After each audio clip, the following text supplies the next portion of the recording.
Students, class 12th में जो हमारा टॉपिक का डिस्कशन चल रहा था एप्लीकेशन ऑफ डेरिवेटिव में एओडी के, उसमें मैंने रेट ऑफ चेंज आपको डेरिवेटिव के द्वारा कैसे आप रेट ऑफ चेंज कैलकुलेट कर सकते हैं और मैक्सिमा और मिनिमा का जो टॉपिक था उसको मैंने बताया हुआ था प्रीवियस लेक्चर्स में।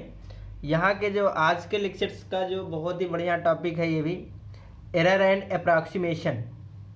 ठीक है ना, किसी भी फंक्शन में आप चेंजमेंट करते हैं अगर एक वेरिएबल का, तो आपको कैसे डिपेंडेंट वेरिएबल जो होता है उसमें कैसे एरर आ जाती है उसको हम लोग यहाँ पे समझेंगे, और अप्रॉक्सीमेट वैल्यू क्या होती है वो भी समझना है।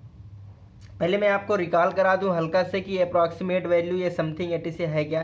जैसे सपोज दैट आपको मैंने कह दिया कि √25 की वैल्यू बताइए, तो आपको पता है कि परफेक्ट स्क्वायर नंबर है तो आप इसको 5 बोल देंगे, ठीक है ना। लेकिन यहीं पे मैंने कहा कि 26 की वैल्यू आप बताइए, तो आपको यहाँ पे डिफ़िकल्टी होने वाली है। तो क्या हम लोग डेरिवेटिव का यूज़ करके क्या इसकी भी वैल्यू फाइंड आउट कर सकते हैं क्या? समझ में आ रहा है ना। तो ना एक्यूरेट वैल्यू एग्जैक्ट वैल्यू ना मिल करके, तो उसके समथिंग आपको अप्रॉक्सीमेटली वैल्यू आप फाइंड आउट कर सकते हैं। ये आपकी अप्रॉक्सीमेट वैल्यू मिल जाएगी √26 की, राइट। एरर में क्या होता है, एरर में जैसे आपने फिजिक्स में काफ़ी सारे प्रैक्टिकल भी किए होंगे ऐसे समथिंग। तो एरर में क्या होता है, जैसे सपोज दैट कोई y is equal to fx कोई फंक्शन है ना। अब x तो आप सपोज दैट ये function suppose that x² + 4x - 5 है ऐसे। अब x इज इक्वल टू आपको 3 रखना है। यहाँ पे कैलकुलेशन में कुछ एरर आ गई, आपको 3 एग्जैक्ट रखना था, बट सपोज दैट आपने कैलकुलेट 3 ना करके, ये एक सेकेंड रुकना, जैसे मैं ये बोल दूं कि 2.99 आपको रखना था, इसकी वैल्यू फाइंड आउट करना था, लेकिन आपने इसका calculation x is equal to 3 रख के कर लिया। नहीं बात समझ में आई। x इज इक्वल टू 3 पे आपने f(3) इसको फाइंड आउट किया, बट फाइंड आउट क्या करना था 2.99। तो आपने इसमें कुछ एरर, x में आपने एरर लिखा है ना 2.99 से, है ना। आपने 0.01 वैल्यू एक्स्ट्रा लिखी हुई है यहाँ पे x के प्लेस पे, और उसके अकॉर्डिंग आपने यहाँ पे y की वैल्यू फाइंड आउट किया है। तो y में क्या चेंजमेंट आएगा, अगर आप f 2.99 रखते तब क्या वैल्यू आती, और f3 पे क्या वैल्यू आई है, ठीक है ना। तो कुछ ना कुछ डिफरेंस आया है ना, वही जो डिफरेंस है आपका, वही x के एरर के, x में सपोज दैट डेल्टा x का एरर था, तो इनमें आपको डेल्टा y का एरर आ जाएगा। तो x में अगर आपने कुछ चेंजमेंट किया है तो y पे कितना चेंजमेंट आएगा वो आपको एरर होता है। तो उसी को आज हम लोग कुछ थ्योरेटिकली और कुछ एग्जाम्पल बेस्ड क्वेश्चन में देखेंगे। आप समझिए, मैं यहाँ पे सपोज दैट लिख रहा हूँ, आप समझिएगा आप थोड़ा सा। मैंने लिखा अगर y is equal to fx कोई आपका कॉन्टिन्यूसली फंक्शन है, let y is equal to fx be a continuous real valued function, ठीक है ना। अभी तक आपने जान गए होंगे कि सब क्या है, continuous real valued function in, चलिए कोई इंटरवल बोल देते हैं, इंटरवल i, ठीक है ना। इस इंटरवल पे कॉन्टिन्यूस फंक्शन है। अब सपोज दैट मैंने क्या किया कि लेट डेल्टा x मैंने मान लिया, let delta x be a small change in x में मैंने डेल्टा x का चेंजमेंट किया है, then and corresponding to it delta y be the change in y, ऐसे समझिए। मैंने क्या लिखा है यहाँ पे कि y is equal to fx भी या कॉन्टिन्यूस कोई रियल वैल्यूड फंक्शन होगा इस इंटरवल i के बीच में, और वहाँ पे क्या है कि डेल्टा x जो है एक स्मॉल चेंज या एरर भी लिख सकते हो, इसको एरर भी लिख सकते हो, small change in x and corresponding to delta y be the change in y। ये x में चेंज अगर डेल्टा x है तो y पे मैंने डेल्टा y चेंज माना है, ठीक है ना। तो अब देखिए फंक्शन कैसे बदलेगा, जब आपका x में आपने x को कैसे आपने रिप्लेस कर दिया x प्लस डेल x से, ठीक है ना। तो ये आपका क्या हो जाने वाला है अब फंक्शन यहाँ पे, तो y किस में चेंज होने वाला है, y अब आपको जब x रख रहे थे तो y मिल रहा था, x प्लस डेल x रखेंगे तो y भी तो आपका बदलेगा। मैंने मान लिया कि ये y प्लस डेल वाई में बदल गया। क्लियर है ना? तो अब इसको आप रखिए, तो यहाँ से आपको क्या आ जाएगा, y is equal to F X function दिया हुआ था, तो y plus del Y is equal to F x plus del X आ जाएगा। जैसे ही आपने x में चेंज किया, x प्लस डेल एक्स रखा, तो y थोड़ी अब मिलेगा, y में कुछ वेरिएशन आएगा, वो वेरिएशन मैंने डेल वाई मान लिया, तो y प्लस डेल वाई। अच्छा, आपको दिया क्या गया था, y is equal to F X. आप क्या करें ना, इन दोनों का डिफरेंस फाइंड करें, क्या चेंजमेंट आया। देखिए एफ एक्स प्लस डेल, पहले x रखने पे आपको एफ एक्स मिल रहा था, अब x प्लस डेल एक्स रखने पर F x plus del X मिल रहा है, तो इनमें क्या डिफरेंस आया वो आप निकाल सकते हैं, वही आपका डेल वाई होगा। डेल वाई ही तो मैंने चेंजमेंट इन वाई निकाला है, तो इसको आप इसमें सब्ट्रैक्ट कर देंगे, तो यहाँ से del Y is equal to आ जाएगा F x plus del x minus का एफ हाफ एक्स। ये आप फिजिक्स में खूब पढ़ेंगे एरर में, ठीक है ना। तो ये x में जब आपने चेंजमेंट किया डेल एक्स का, x में इनपुट में आपने डेल एक्स का चेंज किया, तो आउटपुट में आपको डेल वाई का चेंजमेंट ये मिल गया। अब देखिए ये तो सिंपल हो गया। अब डिफरेंशिएशन का, जो डिफरेंशिएशन का यूज है वो कैसे आएगा, आपको देखो यहाँ पे पता है कि D Y over D X क्या होता है, ठीक है ना। y में चेंज रिस्पेक्ट टू x, मैं इसको लिख दे रहा हूँ limit del x tending to zero. h हम इसको मानते थे, इस बार मैंने डेल एक्स मान लिया क्योंकि हम लोग एरर पढ़ रहे हैं। x प्लस डेल एक्स, आप h मान लीजिएगा, कोई दिक्कत नहीं है, बट आपको थोड़ा सा दिक्कत होगी वहाँ पे। और ये आपको डेल एक्स, ये आपको क्या होता है, फर्स्ट डेरिवेटिव होता है कि नहीं होता है, फर्स्ट डेरिवेटिव का ही फार्मूला लिखा हुआ है। ओके, अब यहाँ से सपोज दैट अगर ये del x tending to zero है, ठीक है ना, लेकिन मैं अगर ये टेंडिंग टू जीरो हटा दूँ, तो ये आपको क्या बनने वाला है, समझिएगा। ये आपको टेंडिंग टू जीरो का मतलब क्या, ये क्वांटिटी को ये इस्तेमाल कर रहा है, समझ में आ रहा है ना। तो अगर मैं इसको डेल को हटा दूं, तो यहां से देखना, इस क्या लिख सकता हूं, f x plus del x minus f of x over del x, ठीक है ना। अभी आप समझिएगा, यहां से ये डेल एक्स है, ये फंक्शन नहीं है डेल एक्स। यहाँ पे मैं लिमिट हटा दिया, del x tending to zero नहीं है। अब जब del x tending to zero नहीं है, तो ये क्वांटिटी जो है, अब एफ डैश एक्स पहले दे रहा था, इसका सोल्यूशन क्या रहा था, एफ डैश एक्स। अब एफ डैश एक्स में से कुछ एक्स्ट्रा क्वांटिटी आएगी, मैंने उसको एप्सिलॉन बोल दिया। ये बात समझ में आई ना। जब del x tending to zero था, ये बहुत ही स्मॉल क्वांटिटी था डेल एक्स, ठीक है ना।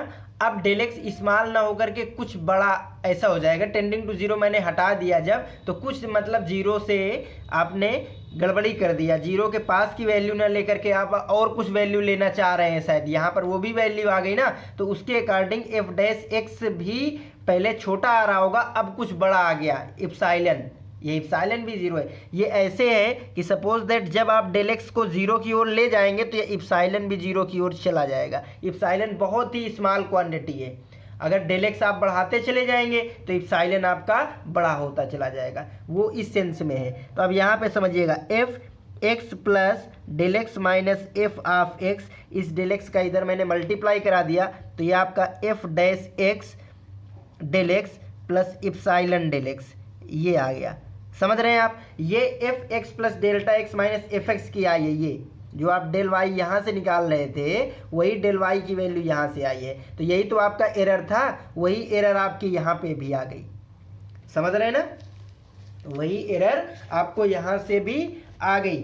अब देखिए यहाँ से थोड़ा से कि जो एप्सिलॉन प्लस डेल्टा एक्स है, एप्सिलॉन भी स्मॉल क्वांटिटी, डेल्टा एक्स भी स्मॉल क्वांटिटी, तो जब दो स्मॉल क्वांटिटी का मल्टीप्लाई होगा तो वो और स्मॉल हो जाएगा। तो यहाँ से अगर मैं डेल्टा एक्स को काफ़ी स्मॉल क्वांटिटी बोले दे रहा हूँ, तो जो एप्सिलॉन ये और भी बहुत ही स्मॉल क्वांटिटी हो जाएगा, ठीक है ना। हाँ, बहुत ही स्मॉल हो जाएगा, वन से मान लो बहुत ही स्मॉल क्वांटिटी हो जाएगी। ओके, तो जब ये बहुत ही स्मॉल क्वांटिटी होगी तो नियर अबाउट जीरो मान सकते हैं हम, है ना। तो एप्सिलॉन डेल्टा एक्स भी जीरो की ओर टेंड कर जाएगा, तो इसको हम लोग निगलेक्ट कर देंगे। तो जब निगलेक्ट कर देंगे तो ये जो आपकी क्वांटिटी, इसको मैं क्या लिख सकता हूँ, F x plus delta x minus f x को डेल वाई लिख सकता हूँ यहाँ से, तो इसको मैंने लिख दिया डेल वाई। और ये आपका क्या आ जाने वाला है यहाँ से, एफ डैश एक्स और डेल एक्स, ठीक है ना। अब देखिए ये अप्रॉक्सीमेट हो जाएगा, क्यों, क्योंकि ये आपने लीव कर दिया है, तो ये आपको अप्रॉक्स वैल्यू आएगी, बात समझ में आई ना, डेल वाई, तो ये आपको डेरिवेटिव का यूज हो गया डेल वाई में।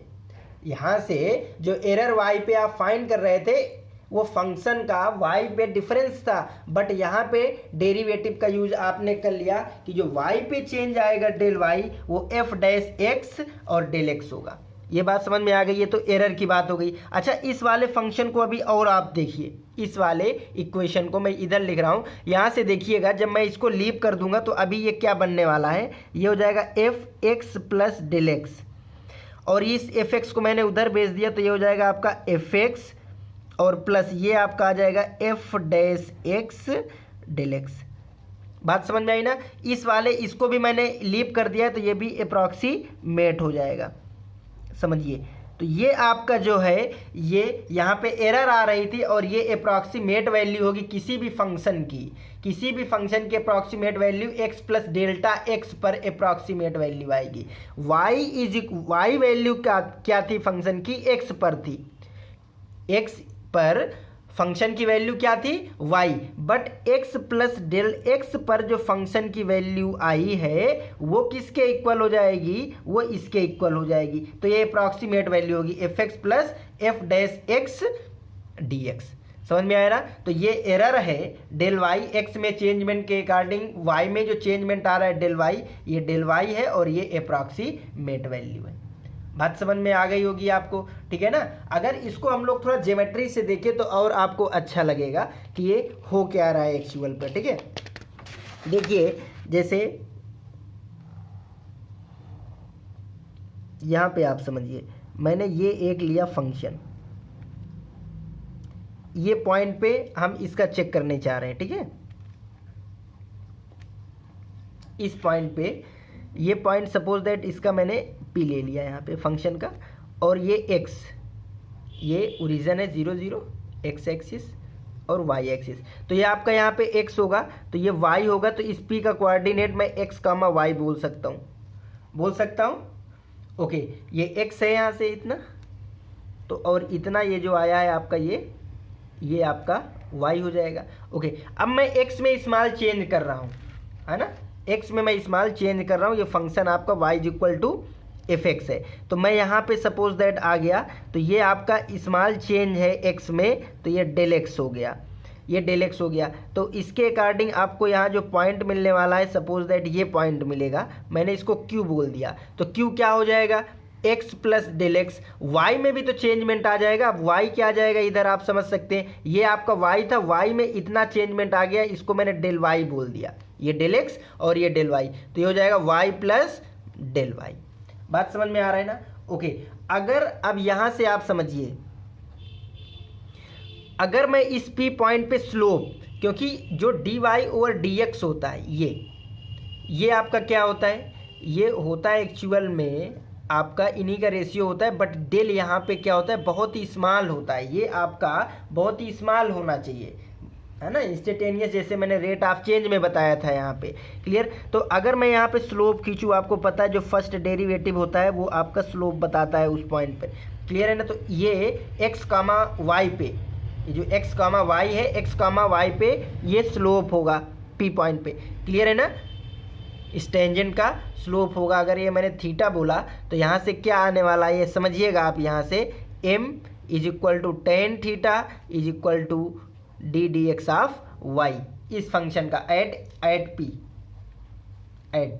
क्लियर है ना। अभी आप समझिएगा ये थीटा है, अगर मैंने एक पैरेलल लाइन ये ड्रा कर दिया एक्स एक्सिस के, तो ये भी तो आपका थीटा होगा, ये भी थीटा होगा ना। थोड़ा देखिए फिगर छोटा है, आप यहाँ पे समझने की कोशिश करिए, ये भी थीटा होगा। चलिए आगे आते हैं, अगर ये डेल एक्स है तो यहाँ से tan theta is equal to मैंने D Y over D X बोला है, D Y over D X. तो आप थोड़ी देर के लिए बोल सकते हैं कि ये जो होगा आपका, ये वाली क्वांटिटी ये आपकी डी वाई होगी, और ये वाली जो क्वांटिटी होगी ये आपकी डी एक्स होगी, ठीक है ना। अगर इसको थोड़ा सा रेशियो कंसीडर करें, है ना, टेन थीटा से परपेंडिकुलर और बेस से, तो यहाँ से आप क्या देख रहे हैं कि जो डी एक्स है वो डेल एक्स के इक्वल है, क्योंकि ये और ये इक्वल है।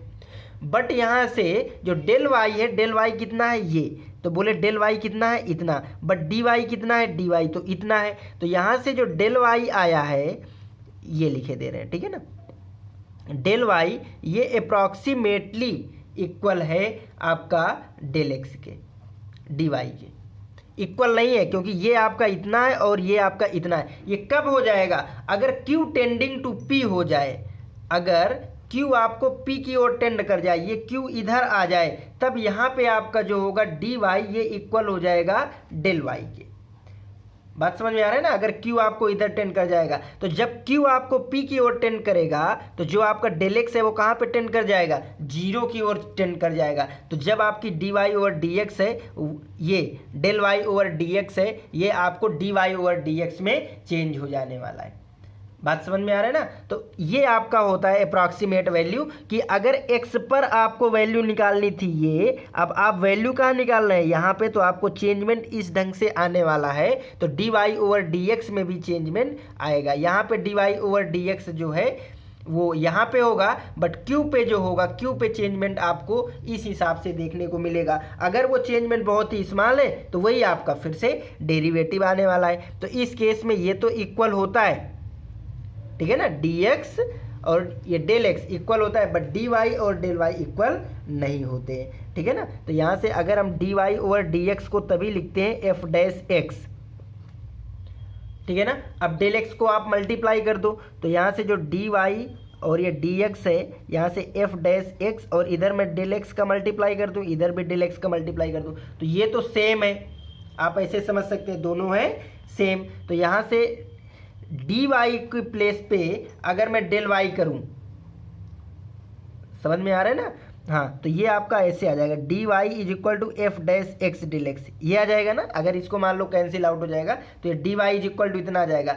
बट यहाँ एरर आपको चाहिए क्या? dy अगर एरर चाहिए तो यहाँ पे डेल y आपका जो है वो dy के इक्वल नहीं है, तो आप रख नहीं सकते। बट अगर रखेंगे आप, तो यहाँ पे अप्रॉक्सीमेट वैल्यू आएगी, और यही आपकी एरर होती है, ठीक है ना, जो पीछे से समझे। तो यहाँ से ये आपका dy है और ये आपका डेल y है, ठीक है ना। तो इस तरीके से आप इसका ज्योमेट्री में समझ सकते हैं एरर क्या आएगी। यहाँ पे बेसिकली आपको जो लर्न करने वाली चीज़ें हैं वो कुछ नहीं है। यहाँ पे अब आप थोड़ा सा पॉइंट रिमेंबर करिएगा, जिससे आपके क्वेश्चन बनने लगेंगे, और आपको इसमें कुछ भी ध्यान नहीं देना है। आपको देखिए, जब ये अप्रॉक्सीमेट टाइप के क्वेश्चन आते हैं, तो आप यहाँ से समझिएगा कि ए प्लस डेल एक्स की अगर वैल्यू आपको निकालनी है, तो ये आपकी a और f dash a del x होगा। ये अप्रॉक्सीमेट वैल्यू आती है, ध्यान रखना। यहाँ पे देखिए a क्या है? a आपको वो वैल्यू थी जिसपे आपको फाइंड आउट करना था। डेल एक्स आपके अनजानी, मतलब थोड़ा सा ना जानकारी की वजह से गलती हो गई, तो डेल एक्स एरर है। a आपका क्या है? अच्छी वाली वैल्यू, आप ऐसा भी समझ सकते हैं, ठीक है ना। तो a प्लस डेल एक्स आपको फाइंड करना था, तो फंक्शन की a पर वैल्यू फाइंड कर लो, और a पर फंक्शन का डेरिवेटिव निकाल लो, और डेल एक्स का मल्टीप्लाई कर दो, आपको आ जाएगा। ये तो अप्रॉक्सीमेशन के लिए हो गया। एरर के लिए आपको क्या करना है? एरर के लिए आपको कुछ नहीं, ये जो dy है इसका फर्स्ट डेरिवेटिव है ना, यानी dy ओवर dx फाइंड कर लो, या फर्स्ट डेरिवेटिव फाइंड करना है आपको, और डेल एक्स से मल्टीप्लाई करना है, बस ये करना है आपको। तो ये एरर के लिए हो गया, जो यहाँ पे मैंने लिखा हुआ है ना, या इसी को आप लिख सकते हैं del y is equal to dy over dx और डेल एक्स। बस ये दो चीज़ें आपको याद रखना है। यहाँ पे देखिए एक और भी आपको 3 रिमेंबर पॉइंट रखने हैं। वो 3 रिमेंबर पॉइंट क्या है कि ये जो एरर है ना, इनको अलग अलग नाम बोला गया है। कौन सा? जो डेल एक्स है आपका, एक्स में changement del x is called absolute error. ये आपका एब्सोल्यूट एरर है in X. Del x is called absolute error in X. दूसरा आप समझिएगा, अगर इस डेल एक्स में जिसमें आप एरर निकाल रहे हैं, किसमें? एक्स में निकाले हैं ना, एक्स मेजर करने गए, उसमें डेल एक्स आ गया, तो डेल एक्स ओवर एक्स अगर करेंगे तो इस कॉल्ड रिलेटिव एरर। ये आपका क्या है? रिलेटिव एरर है इन एक्स, ठीक है ना। और इसी में अगर आपने 100 का मल्टीप्लाई करा दिया, suppose that del x over x into अगर आपने 100 करा दिया, ठीक है ना, del x over x into अगर आपने 100 करा दिया, तो ये आपका क्या हो जाएगा? Is called percentage error. ये आपका परसेंटेज एरर हो जाएगा। ठीक है ना। तो ये 3 एरर है, इनको भी याद रखना होता है। डेल एक्स को हम लोग सिंपल एरर एब्सोल्यूट एरर बोलेंगे, डेल एक्स ओवर एक्स को रिलेटिव एरर बोलेंगे, है ना, वो रिलेट है क्योंकि एक्स मेजर करने गए थे, और ये आपका परसेंटेज एरर है। अब यहाँ पे हम लोग सीधा कुछ नहीं करेंगे, क्वेश्चन कुछ करने जाएंगे जिससे आपको एरर के क्वेश्चन बहुत ही आसान होते हैं, आपको समझ में आएंगे। लिखा है फाइंड द अप्रॉक्सीमेट वैल्यू, पहले क्या हमारा अप्रॉक्सीमेट वैल्यू फाइंड आउट करना है, f3 - 02 इसकी वैल्यू फाइंड आउट करना है आपको, क्लियर है ना। यहाँ पे अब देखिए, अगर आप डायरेक्ट यहाँ पे x के प्लेस पे ये रख देंगे, समझ रहे ना, तो आपको वैल्यू आएगी, ऐसा नहीं है वैल्यू आएगी नहीं, डिफिकल्ट होगा मगर, है ना, थोड़ा सा उसका स्क्वायर ये वो समथिंग। तो ऐसे यहाँ पे इस f3.00 को अच्छी वैल्यू जिसको आप फटाफट निकाल सके उसमें कैलकुलेट कर लें। तो आपको मैंने यहाँ पे बताया था क्या चीज़ें याद रखना है, a plus delta x type का अगर फंक्शन की वैल्यू दी गई हो तो f ऑफ a और दिस ये होता है आपका, ठीक है ना। a पे आप रखिएगा, अभी तक मैंने x में बताया था, जो पीछे मैंने करवाया था वो x पे लिखा था, x plus del x is equal to F of x plus F dash x del x. तो यहाँ पे एक्स एक्स में आप धोखा खा जाएंगे, तो यहाँ पे आप करेंगे ए मान करके, तो अच्छे से हो जाएगा। तो ये एफ जो आपका लिखा है, आप यहाँ से फार्मूला लिखिए, ए प्लस डेल एक्स क्या होता है आपका, एफ ऑफ ए होता है, फिर ए पर आपका फर्स्ट डेरिवेटिव होगा और जो एरर होगी उसका मल्टीप्लाई हो जाएगा डेल एक्स। तो आप इसको सोचिए ये क्या लिखा है आपका। अब यहाँ से क्या फाइंड आउट करना है, F of A del X and F dash A, तीन चीज़ें फाइंड आउट करके यहाँ पे पुटअप कर देना। ये तो ए क्या है यहाँ पे अच्छा वाला, तो अच्छा आपका क्या है 3, समझिएगा, और डेल एक्स क्या है आपका 0.02। तो ए प्लस डेल एक्स आप देखिए यहाँ पे जब रखेंगे ना इसको तो यही आ जाएगा। कुल मिला के इसको मैंने ऐसे लिख दिया 3.02 ऐसे करके, ए प्लस डेल एक्स, राइट है ना। ओके, तो जब ए आ गया तो यहाँ से आपको पता है कि एफ ऑफ ए भी आ जाएगा, एफ ऑफ ए बोले तो एफ ऑफ 3, और एफ ऑफ 3 यहाँ से कितनी आसानी से निकलने वाला, ये 3 का स्क्वायर 5 टाइम्स 3 प्लस 3, क्लियर है ना। तो 3 3 या 9, 27 प्लस 15 प्लस 3, तो ये हो जाएगा, यहाँ से कितना हो जाने वाला है आपको, ये आ जाएगा 18 हो जाएगा, और इसको ऐड करेंगे आप तो कितना हो जाएगा 45 हो जाएगा ना, ठीक है। ये 45 आ गया, एफ ऑफ ए की वैल्यू, तो एफ ऑफ ए तो आ गया, दूसरा आपको डेल एक्स भी पता चल गया, एफ ऑफ ए भी आ गया। अब एफ डैश ए, तो इसका फर्स्ट डेरिवेटिव करना है, तो पहले आप एफ डैश एक्स कर ले फर्स्ट डेरिवेटिव, तो 3 2 या 6x प्लस का 5। तो अब एफ डैश ए निकालेंगे तो इसका मतलब एफ डैश 3 आपको करना है, तो एफ डैश 3 करने के लिए आपको 3 इस पर पुटअप करना होगा, तो यहाँ से हो जाएगा 6 × 3 + 5, तो 18 और 5 आपको हो जाएगा 23। अब यहाँ से आपको किसकी वैल्यू फाइंड आउट करना है, f3 + 0.02, इसको बोल सकते हैं आप f ऑफ 3.02 को, तो ये हो जाएगा f of 3 plus f dash 3 plus 0.02, clear है ना। ये आपको फाइनली आएगा। अब यहाँ पे आपको ये सारी वैल्यू पुटअप कर देना है, तो यहाँ से आप देखिएगा f of 3.02 is equal to, ये लिखेंगे एफ ऑफ 3, और एफ ऑफ 3 की वैल्यू आपने ये फाइंड आउट किया है 45, प्लस एफ डैश 3 की वैल्यू आपने किया है 23, एंड ये है 0.02, मल्टीप्लाई करेंगे और आप सॉल्व करेंगे तो ये हो जाएगा 40, और यहाँ से हो जाएगा शायद कितना आ जाएगा 0.46, राइट। तो ये 45.46, कैलकुलेशन देख लीजिएगा, ये आपका जो होगा अप्रॉक्सीमेट वैल्यू आने वाली है, क्लियर है ना। हाँ, देखिएगा, use differential to approximate this. देखिए यहाँ पे क्या था, आपको फंक्शन गिवन था, यहाँ पे आपको फंक्शन नहीं गिवन है, तो सबसे पहले जिस टाइप में लिखा गया हो तो उसका फंक्शन वो किस टाइप का है फंक्शन जरूर लिख लो। तो यहाँ पे जो फंक्शन होगा y = fx = √x टाइप का है, ये बात समझ में आ रहा है, √x टाइप का है। यहाँ पे जो a प्लस डेल्टा एक्स है आपका, a प्लस डेल्टा एक्स है, वो आपका क्या लिखा है 25 + 0.2 लिखा हुआ है, ये a प्लस डेल्टा एक्स। तो जहाँ पे जो a की वैल्यू होगी वो आपको 25 हो जाएगी, और जो डेल्टा एक्स होगा वो 0.2 हो जाएगा। ओके, तो आपको इसकी वैल्यू जैसे फाइंड आउट करना है F of A plus delta X, F of A plus delta X. तो इसकी वैल्यू हमें पता है क्या होती है, F of A plus F dash A और डेल्टा एक्स होता है। बट यहाँ पे ए ये है ना, तो इसको अगर रखें आप तो एफ ए के प्लेस पे 25 प्लस डेल्टा एक्स आपको 0.2। तो ये आपका फंक्शन किस तरीके का है, फंक्शन एफ ऑफ यहाँ पे रखोगे तो अंडर रूट के भी तो अंदर रखना पड़ेगा यही चीज़, यानी 25 प्लस 0.2 इज इक्वल टू, ये किसके इक्वल आना है, एफ ऑफ ए।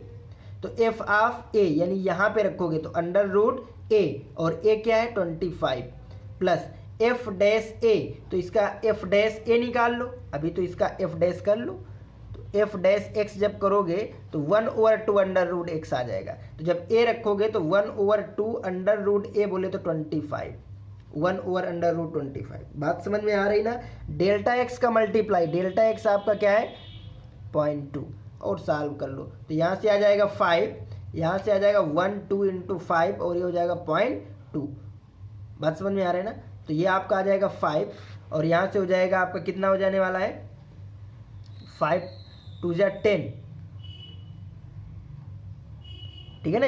ये 5 2 जा 10 हो जाएगा तो 0.02 आ जाएगा, 10 हो जाएगा और यहाँ पे तो 0.02, तो 5.02 जो आएगा इसकी वैल्यू हो जाएगी 25.2 की। नई बात समझ में आई। आपने सबसे पहले क्या किया, फंक्शन को किस टाइप का दिया है वो फाइंड आउट कर लिया, उसके अकॉर्डिंग आपको ये फार्मूला पता होता है, सबसे पहले ये फार्मूले को लगा दिया, ठीक है, वो वैल्यू पुटअप करते चले गए तो आपको आसानी से आ गया। नेक्स्ट क्वेश्चन हम सॉल्व करते हैं इसी से रिलेटेड। लिखा है using differential find the approximate value of tan 46 degree की। अब देखिए यहाँ पे किस टाइप का फंक्शन दिया है वो पहले पहचानो। तो यहाँ पे जो y = f(x) आपको फंक्शन दिया है वो आपको tan x, फंक्शन तो आपका x में होगा ना, tan x, ठीक है ना, tan x दिया गया है। बट यहाँ पे आपको वैल्यू क्या दी गई है 46 डिग्री। तो a प्लस डेल्टा एक्स जो होगा आपका, a प्लस डेल्टा एक्स आपका 46 डिग्री होगा, ठीक है ना। तो 46 डिग्री में आपको जो अच्छा वाला है उसको अलग करिएगा तो 45 डिग्री प्लस 1 डिग्री हो जाएगा। तो अगर यहाँ से आप निकालेंगे तो a हो जाएगा आपका 45 डिग्री और जो डेल्टा एक्स आएगा वो 1 डिग्री। अब आपको फार्मूला पता है F A plus del x का क्या होता है, F A plus del X क्या होता है आपका, तो ये होता है F of A plus F dash A और डेल एक्स। तो एफ डैश ए के लिए इसका आपको डिफरेंशिएट करना पड़ेगा। तो एफ डैश एक्स का tan एक्स का क्या होता है sec square X, tan X का क्या हो जाएगा सेक स्क्वायर एक्स हो जाएगा। तो अब यहाँ पे वैल्यू पुट कर दो a प्लस डेल एक्स। तो a प्लस डेल एक्स जब यहाँ पे रखोगे तो 45 डिग्री प्लस 1 डिग्री, तो यहाँ पर भी अगर रखोगे तो ये आ जाएगा tan 45 degree plus 1 degree is equal to, ये तो मैंने इसकी वैल्यू रखी है a प्लस डेल्टा। अब यहाँ पर भी a रखोगे तो a आ जाएगा f ऑफ 45, समझ रहे हैं ना, f of 45 degree plus f dash 45 degree plus delta x। तो ये आपका आ जाएगा tan 46 degree is equal to f of 45 degree. तो f ऑफ 45 डिग्री बोले तो tan 45 degree plus f dash 45 degree बोले तो सेक स्क्वायर, तो यहाँ से हो जाएगा sec square 45 degree into del x बोले तो 1 डिग्री, राइट है ना। इसकी वैल्यू क्या होती है आपको 1 पता है, सेक स्क्वायर, ठीक है ना, सेक स्क्वायर 45 की वैल्यू 2 होती है तो 2 हो जाएगी। सेक देखो सेक की तो 1/√2 कास की होती है तो √2 सेक की हो जाएगी, स्क्वायर करेंगे तो 2 आ जाएगा।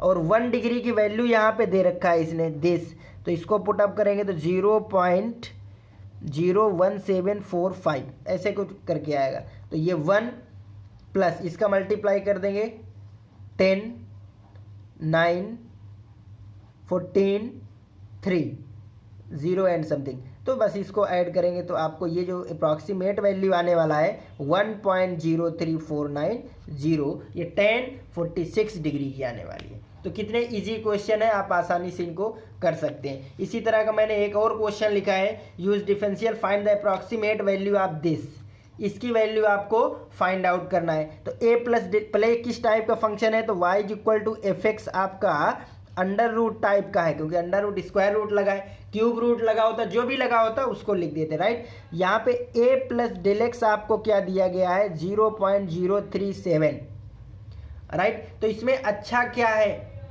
अच्छा क्या है जिसकी आप वैल्यू फाइंड आउट कर सकते हैं वो आप बाहर रखिए, और जो नहीं कर सकते हैं उसको आप बाहर रखिए। 37 के पास में कौन सी ऐसी वैल्यू है जिसका आप स्क्वायर रूट फाइंड आउट कर सकते हैं। 36 का देखिए है, बट यहाँ पे 0.036 करेंगे तो नहीं कर पाएंगे। आप 40 में आइए, 40 में, ठीक है ना।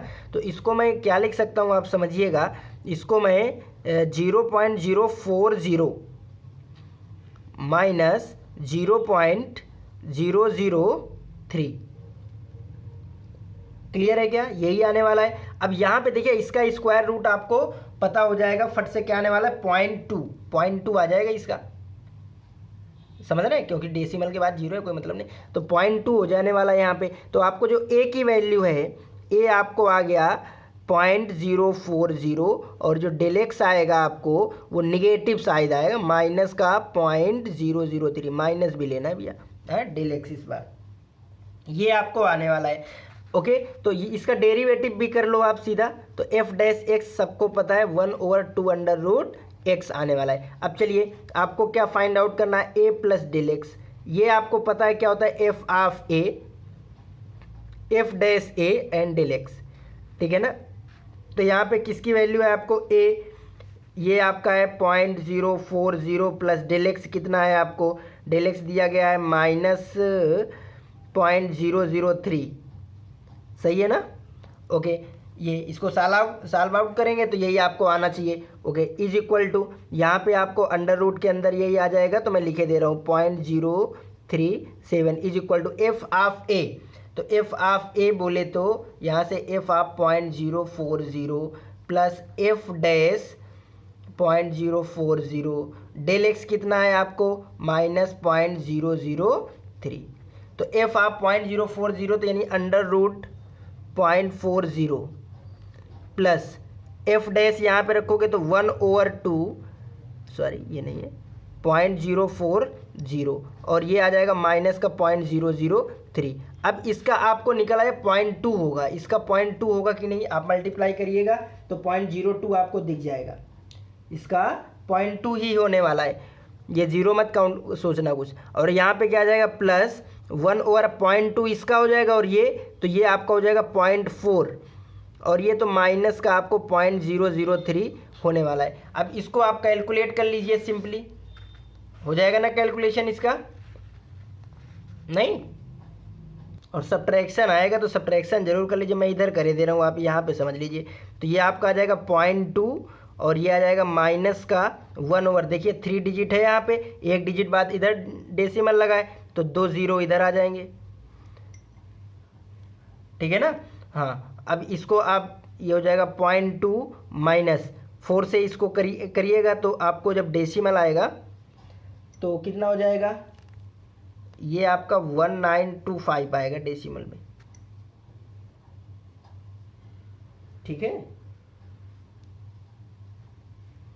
नहीं ये नहीं, ये देखिए 4 से करेंगे ना, अरे जो भी आएगा आप 4 से डिवाइड करके उसको और सिंपली सॉल्व कर लेना, यही मतलब आपको प्रोसेस समझ में आना चाहिए, वो आ गया होगा कि कैसे आपको करना है, ठीक है ना। नेक्स्ट क्वेश्चन आप इसी पे देखते हैं, कुछ थ्योरेटिकल टाइप के हैं।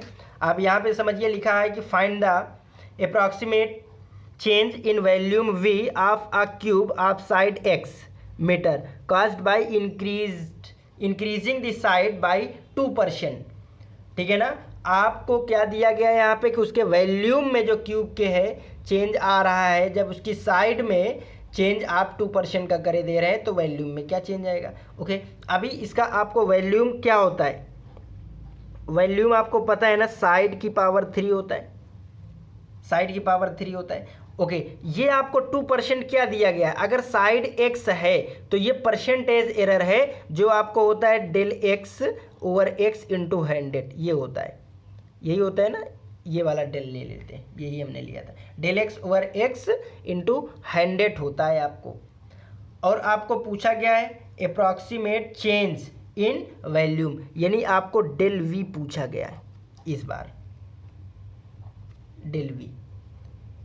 ओके, तो अब उसके लिए आपको हमने क्या कहा था, आपको क्या फाइंड आउट करना होता है, क्या समझना होता है। तो यहाँ पे आपको जो डेल वी होता है ये आपको कैसे आता है, तो ये आपको d v over D x और डेल एक्स से आ जाएगा, ठीक है ना। यही हमने बताया स्टार्टिंग में आपको कि क्या याद रखना है, तो डी वाई के लिए उसका एफ डैश और डी एक्स से मल्टीप्लाई, ठीक है ना। तो वही हमने यहाँ पे किया। तो यहाँ पे डी वी और डी एक्स आपको सबसे पहले फाइंड करना है। तो यहाँ से डी वी और डी एक्स जो आएगा 3x² आएगा, इसमें तो कोई डाउट नहीं है। अब आप इस वैल्यू को यहाँ पे पुट कर देंगे तो आपको जो डी वी फाइंड आउट करना था, तो ये डी वी और डी एक्स क्या आ जाएगा 3x² और यहाँ से आ जाएगा डेल एक्स। अच्छा देखिए del x over x into 100 ये कितने की इक्वल है 2। तो यहाँ से डेल एक्स की वैल्यू आप निकाल सकते हैं, क्या आ जाएगा 2x ओवर 100। तो यहाँ से आप लिख सकते हैं डी वी ये हो जाएगा 3x² इंटू 2x ओवर 100। ये आपको डी वी की वैल्यू आ गई। बस इसी को आपको सॉल्व करके और रख देना है। तो ये क्या आ जाएगा आपका यहाँ से डी वी, ये तो आपका 3 2 6 ओवर 100 x⁻3। अब इसको आप सॉल्व कर लीजिए, जो भी आपको आएगा वही आपका आंसर होगा। वाई में वैल्यूम में, क्यूब के वैल्यूम में चेंज आएगा जब परसेंटेज एरर आपको उसकी साइड्स पे ये दी गई होगी। नेक्स्ट क्वेश्चन नंबर आप देखना है क्या लिखा है। यहाँ पे लिखा है कि the time T of a complete oscillation of a simple pendulum of length L is given by the equation this. Simple pendulum length आपको पता है, टाइम पीरियड फार्मूला ये होता है T is equal to 2π√L और जी, where ji constant दिया है। जी क्या दिया है आपको, जी कांस्टेंट दिया है। तो what is the percentage error in T, T में आपको परसेंटेज एरर पूछा गया है। आपको पता है percentage error del t over t into 100 ये आपको पूछा गया है। When l is increased by, l आपका इंक्रीज्ड है 1%, यानी एल का परसेंटेज एरर दिया गया है। तो ये आपको दिया गया है del l over l into 100 is equal to 1। ये पूछा गया है परसेंटेज एरर, ये दिया गया है और आपको रिलेशन दिया गया है T is equal to 2π√L over G. एक बात और भी बोले, कभी भी जब परसेंटेज एरर फाइंड हुआ करे ना तो आप लॉग ले लिया करो जो भी फार्मूला है, तो आपको बहुत ईजी हो जाएगा, है ना। नहीं लेंगे स्क्वायर करेंगे समथिंग करेंगे तब भी आ जाएगा, लेकिन लॉग लेने से बहुत फ़ायदा होने वाला है आपको, ये तय। चलिए जैसे मैं इसी में चलिए लॉग लेकर के आपको कर रहा हूँ, ठीक है। तो अगर आप taking log on both side करेंगे तो क्या आ जाएगा, log t is equal to log के फार्मूले चले जाएँ क्या, तो यहाँ से क्या हो जाएगा log 2π हो जाएगा, ठीक है ना। फिर ये log के फार्मूले से हाफ बाहर आ जाएगा, तो यहाँ से हो जाएगा half log L minus log G। ये भी आपको समझ में आ गया होगा, मैंने log के फार्मूले लगाए, लॉगरिथमिक पढ़ाए उसमें, है ना। जो आपका देखिए log m⁴n होता है, ये n आ जाता है आपको, तो यहाँ से हो जाता है log m, और जो log m डिवाइड n है तो ये माइनस में स्प्लिट हो जाता है, तो log m minus log n आ जाता है, राइट है ना। तो वो मैंने यहाँ पे प्रॉपर्टी लगाई हुई है। अब आपको सिंपली क्या करना है, इसको t के रिस्पेक्ट में क्या इसको क्या करो, डिफरेंशिएट कर दो, केवल डिफरेंशिएट कर दो, किसी के रिस्पेक्ट में मत करो। देखो ये भी आपको नया लग रहा होगा, जैसे देखिए सपोज दैट मैंने ये लिखा है